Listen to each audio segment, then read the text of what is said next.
Salut à tous! Aujourd'hui on plonge ensemble dans les toutes dernières nouveautés tech et PC. Prenez place, installez-vous bien et voyons ce que le monde high-tech nous réserve de neuf et d'excitant. Nvidia s'apprête à entrer dans l'arène des processeurs ARM pour Windows. Et cela pourrait changer la donne dans le monde des PC. En visant un lancement en 2025, Nvidia espère proposer aux fabricants de PC une alternative puissante aux puces Snapdragon de Qualcomm, qui domine actuellement ce segment. Avec cette puce SoC intégrant CPU et GPU, Nvidia souhaite offrir aux ordinateurs sous Windows des performances de haut niveau, tout en optimisant la consommation d'énergie. Cette initiative s'appuie sur l'expérience de Nvidia dans le domaine des puces ARM. Le géant technologique a déjà produit des processeurs ARM performants, notamment pour la Nintendo Switch et ses box multimédia Shield. Cette expertise technique pourrait lui permettre de rivaliser directement avec Qualcomm et de s'imposer dans le secteur des PC sous Windows, un marché en pleine expansion pour les architectures ARM. La stratégie de Nvidia est renforcée par sa situation financière exceptionnelle grâce à l'explosion de l'IA. Actuellement parmi les entreprises les plus valorisées au monde, Nvidia souhaite diversifier ses activités en dehors du marché des GPU et des centres de données pour maintenir sa croissance. En investissant dans les puces ARM pour ordinateur, l'entreprise s'ouvre de nouvelles perspectives commerciales qui lui permettront de mieux s'adapter aux évolutions du marché. Si cette offensive se concrétise, Nvidia pourrait transformer l'écosystème Windows en devenant un partenaire de choix pour des marques comme Dell, Lenovo et Acer. Les constructeurs de PC auraient enfin une alternative solide à Qualcomm et les utilisateurs des PC Windows encore plus performants. Affaire à suivre, 2025 pourrait être une année marquante pour le marché des processeurs ARM. N'oubliez pas de lâcher un petit like, de laisser un commentaire et de vous abonner à la chaîne. Ça prend juste une seconde, mais ça m'aide énormément à continuer de vous apporter les meilleures actus tech. Merci infiniment et à très bientôt. L'année prochaine, Intel et AMD vont élargir leur gamme de cartes mères 800 séries, visant les configurations économiques. AMD prépare des modèles B850 pour accompagner son dernier processeur 9800 X3D, offrant plus d'options d'overclocking pour un bon rapport qualité-prix.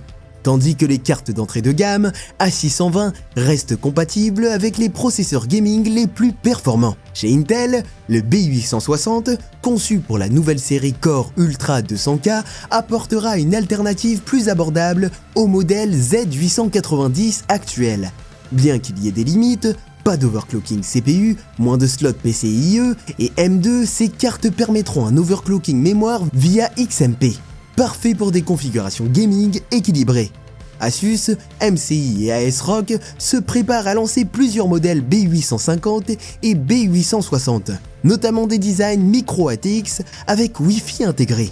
Pour ceux qui attendent, l'arrivée des 800 séries en 2025 pourrait faire baisser les prix de la série actuelle et offrir des solutions puissantes et abordables pour monter un nouveau PC.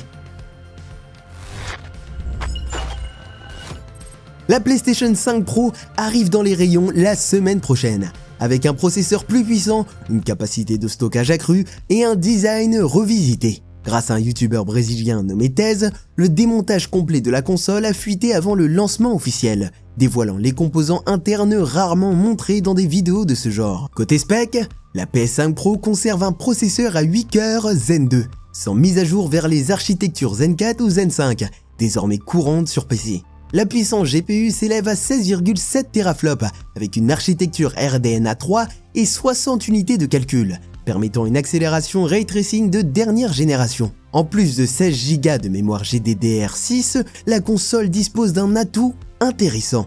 2 Go de DDR5 dédiés au processeur système, une configuration encore inédite sur console.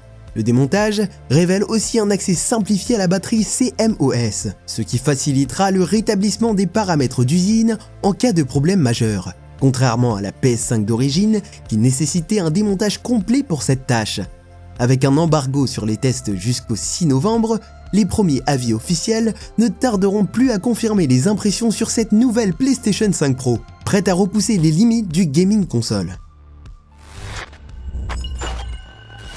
Les premiers benchmarks du M4 Max d'Apple sont là, et le verdict est clair.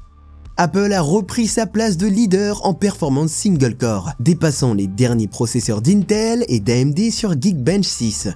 Intégré dans le MacBook Pro 16 pouces, le M4 Max affiche un score de 4060 points en single core et de 26 675 points en multicore, battant de près de 20% les Core Ultra 9 285K d'Intel et Ryzen 9 9950X d'AMD.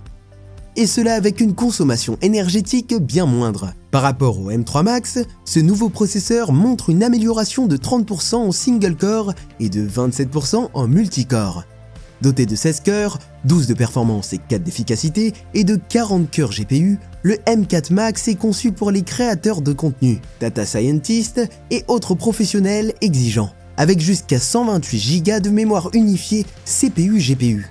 Apple a aussi ajouté le support de Thunderbolt 5, offrant une bande passante impressionnante de 120 gigabits seconde. Le M4 Max se positionne comme une réponse solide à la vague de puces optimisées IA de ses concurrents. Mais son prix reste élevé.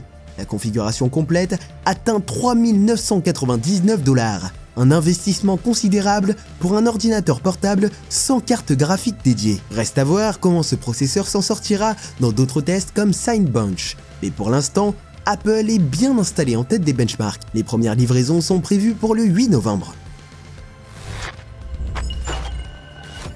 J'espère que cette sélection des dernières actus tech t'a plu. Si c'est le cas, pense à laisser un like, à partager tes impressions en commentaire et surtout à t'abonner pour rester à jour. Ton soutien fait vraiment la différence et m'aide à continuer de t'apporter les meilleures infos tech. Merci infiniment et on se retrouve très vite pour de nouvelles actus high-tech.